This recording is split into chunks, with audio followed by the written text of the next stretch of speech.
So the local market closed strongly in the positive this afternoon. The all share nearly 1,500 points higher compared to yesterday's close. We had the likes of miners and resources really leading the rally today. Chantal Marx from FNB Wealth and Investments with us this afternoon. Chantal, thanks for joining us. Before we get into what drove the market this afternoon, I was surprised to see Telkom's share price didn't take a heavier knock than one would have imagined, just given that imminent probe that was announced. Yes, it was actually quite interesting, but I think that the reason why the share price didn't react by that much is a function of two things. So firstly, this relates back to transactions that took place in 2006, which is a very long time ago and was under a very different Telkom management team and a very different looking Telkom.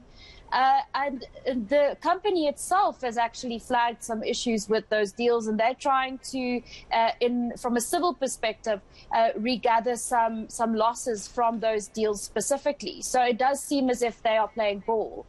And then the second thing is we just don't know what the magnitude of the issue is and whether or not it will have a material impact on Telkom's finances or operations going forward. My guess is that it won't have an impact on the operations of the company as it stands, and that any financial implications will be in the form of perhaps penalties or fines, which won't necessarily be as large as it could be had it happened just a couple of years ago. We're still curious to know what exactly prompted that probe by the president. But otherwise, why is the market so energized? I mean, we had a bit of a small rally today, didn't we?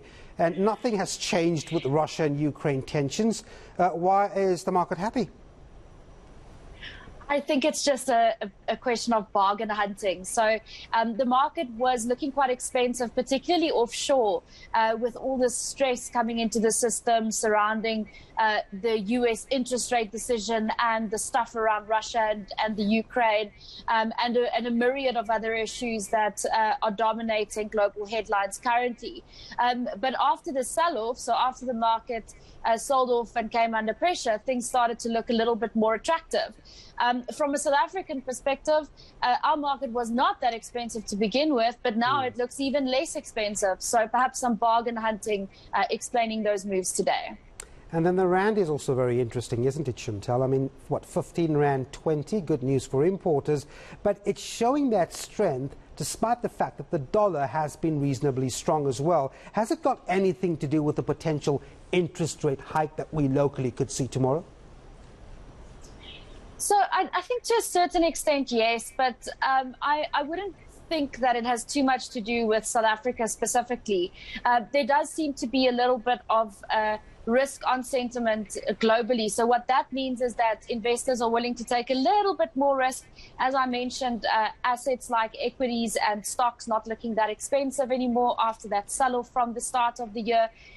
So an emerging market like South Africa and emerging markets generally look a little bit more attractive, and the rand is a proxy for emerging markets globally because it is very easily traded. So I think it's more a question of that rather than the expectations of a reasonably small 25 basis point hike by the Reserve Bank tomorrow.